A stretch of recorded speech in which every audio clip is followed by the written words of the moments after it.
Estate, Brixton Hill, right by the windmill. Yeah, right, man. Yeah, I can see it from a living room One window. of my secret. I do a tour in Brixton. Yeah, and yeah. That's one of my secret spots, hidden treasures. I say to people, when I was to be as a kid, things were going tough, or I just wasn't in a good place. I'd go to the windmill and just sit there. It was just derelict then, wasn't it? Yeah. You know, it's all done up since Yeah, and I know restored some and of the everything. people Yeah. that's on the. She does voluntary work there called my partner's landlord. And that came to me, Sandra. Okay, no, I know quite a lot of them as well. You know them? Yeah. So it's all part of it, and I mean, recently I've been doing. I ran for candidate for the Green Party last year. Okay. Bellingham Gardens, we was looking at that as one of the projects we was looking at. I can't be seen talking to you, mate. I'm a member of the Labour Party. It's all right. They're going to jump me no. back into Labour. They said, no, I don't know yet. No, I'm seriously. I mean, I think we're a natural alliance here. You know, yeah. But we won't drift off into that. We're talking about Brixton, We're right? talking about Brixton. The middle ground, you see. There's a middle ground of people that we do get You on. have to be bloody tolerant to live here. Yes. I think, and we was talking about, so I was talking to Charlotte, one of the things when I first started the project, the whole idea of, like you're saying, there's certain things I want to keep alive. And because my mother, to me, was a great inspiration to me. My background is she was shot by the police because of Brixton riots. I'm sorry. That's all right. That's a hard thing. It is a hard thing. And the riots made me realise that I belong to Brixton. Cherry Groves? Yeah, that's my mum. I was here then. You was here? I was here. All right. Yeah. So it's all about that riot happened because she was a local woman, Absolutely. and that hit local sentiment, right? So it was a different riot. It wasn't it was a different thing. It's about that's my mum. That's someone's mum. That's someone. Yeah. But it's going too near the bone. But what came out of that was her matriarchal energy guided me down a much more positive path where I could have gone the wrong way. Couldn't we all, brother? Couldn't we you know all? what I mean? But I love my mum, so I listened to her, and Yeah. finally I changed. And I was just saying to people that one of the things I remember as a kid was living on Dalberg Road, and Ratchery Road, and Mountain Road, was that they had these matriarchal mothers that was ruling the area, and nothing went without them knowing. And I felt that a lot of that's me missing to these days. It's gone in a certain sense, and I want to be able to capture that in some way. I understand that's what one you're of them. saying. But Yeah. we want other people to just look at themselves and say, what is it you want to share? Tell us about Brixton, why it belongs to Brixton. Okay. I'll tell you something. I'll tell you one simple little yarn now.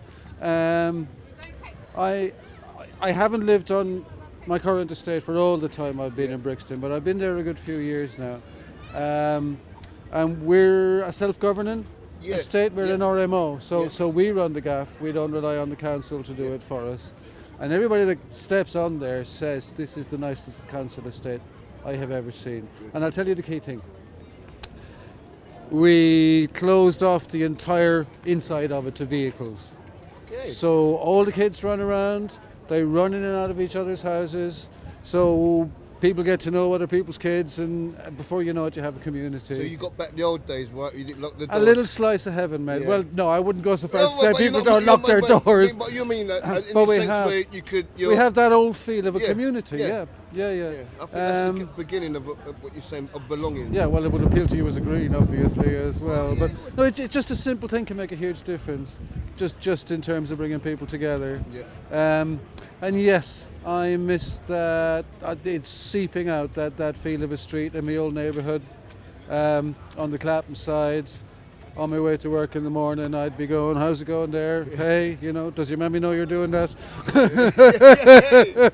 So, tell me something about your experience of being in Brixton. What music you listen to? Would you go to listen to music around here? Do you remember? You won't remember the Seven Kevins. No, where's that? They used to have play in the old railway pub. No. That's now a bloody Mexican restaurant. Not that I have anything against Mexicans. At the bottom there. Yeah, the railway, Okay, railway pub. Yeah. Yeah. They were a kind of Pogues-esque Irish band. Okay. A lot of them were first generation London Irish, but mostly South Londoners, Okay. who could do a bit of the traditional music. but they rocked it up, turned it into that Pogue style thing. Okay. And they were regulars in the old railway. So what Well, was we're talking the 80s now. yeah, but that's what I'd love to hear about it. But so what was the first set of The Seven Kevins was their name. I'm going to remember that. With They used to rock. I'm going to look that one up. 7 Kevins, right? So what was the? Well, I mean, I love the old school reggae. I went to see Toots Hibbert a few years ago. Okay. In his 80s, still rocking it. Do you know I was watching last night? Lee Hooker. John Lee Hooker. Yeah. Oh yeah. So where else? So the first And I'll generation tell you Irish. still, Yeah. my main thing is trad music, not necessarily Irish, all kinds. And I play once a month with some wonderful people up in the Windmill Pub on Blenheim Gardens. Second Sunday of every month. There's Second Sunday of every month. open trad sesh. Anybody can come along and give anything they want a bit of a whack. So Whereabouts was the first generation Irish really situated in Brixton then? it's interesting, isn't it? Because there was that mental map of London. So Brixton was the black ghetto, Kilburn was the Irish ghetto. Yes. But there was paddies all over Brixton. Yeah. Do you remember the old Ephra Hall Tavern? Yes. Now that was a great pub, and it was black and it was Irish, Yeah. and everybody was on perfectly good terms. There was a kind of informal predomination on one side as opposed to the other, but there was no strict apartheid lines or anything. I had to do an event called the Afro Celtics. Have you heard of that? Got 4 of their CDs, mate. Oh yeah. So Yeah. we did an Afro Celtic event down in Hammersmith, right? Righty-ho. Yeah, there was a festival, and they asked me to come down and do some poetry for them, and they gave me all this outline. They said, look, this is what it is. And what I didn't realise, that in the Caribbean, the biggest museum in the Caribbean is dedicated to the Irish. I didn't know that either. Yeah, it's dedicated to I the Irish. did know that when they were first colonising the Caribbean in the 1640s, Yeah. they tried it with a lot of, prisoners of war they would have been in my opinion, but rebels they called them, of course, So they shipped them out there and worked them to death, but they couldn't take the climate and they died too fast. Really? So they started using Africans instead. But we've that been right? we've been subhumans to them for a very, very long time. Both of us, my daughter went. I saw the T-shirt online. It's an Irish guy with a Jamaican missus. Yeah. He knocks these out. It's a black T-shirt with big white block letters. More blacks, more dogs, more Irish. Yes, I love that one. Yeah, my daughter went and got I it for love me. that. Yeah. I love that T-shirt. I really do. I think if I got one of them. Where did you get it from?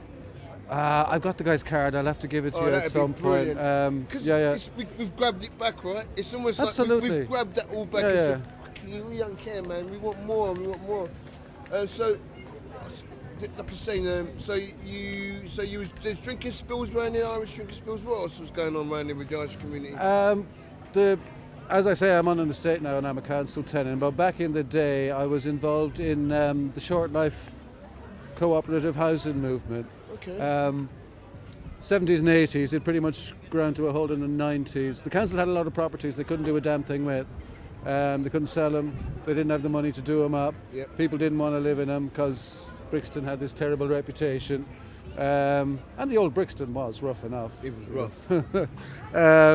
But anywho, so they do this deal with you that if you could do it up to a certain standard, not full council standard to kind of put a family in type of thing, but we were mostly young, you would then get a license to live in it for a certain length of time. Short life license, that's why they called it short life. So I got a 6-year license in 1986 and I moved out in 2009. Hey, that's how you extend it, right? Yeah, we were self-governing, we set our own rents, we carried out our own repairs, we were all our own bosses, and the Irish were all over that, as you can imagine, because it shaded off from the old school Irish thing to building sites. Yeah. We knew how to put one brick on top of another, mate. Brilliant. So listen, we're going to leave it here. There was a whole street, I'll just finish off with this one thing. There was a whole street, Stockwell, Lingham Street. Yep. And it was one of those short life housing co-ops, and it had loads and loads of Irish in it. It was practically a little Irish village all in its own right. And they communalised the back garden. They just turned all the back gardens of the houses into one great big garden. Boy, they had some good parties. I bet they did. Is it near the Swan then? Yeah, well, no, do you remember where the old beehive was in Stockwell? Yeah. By the 3 big towers right there. Yeah. Yeah. Okay, I should Yeah. have that more. All right. Man, thank you very much for. Oh, my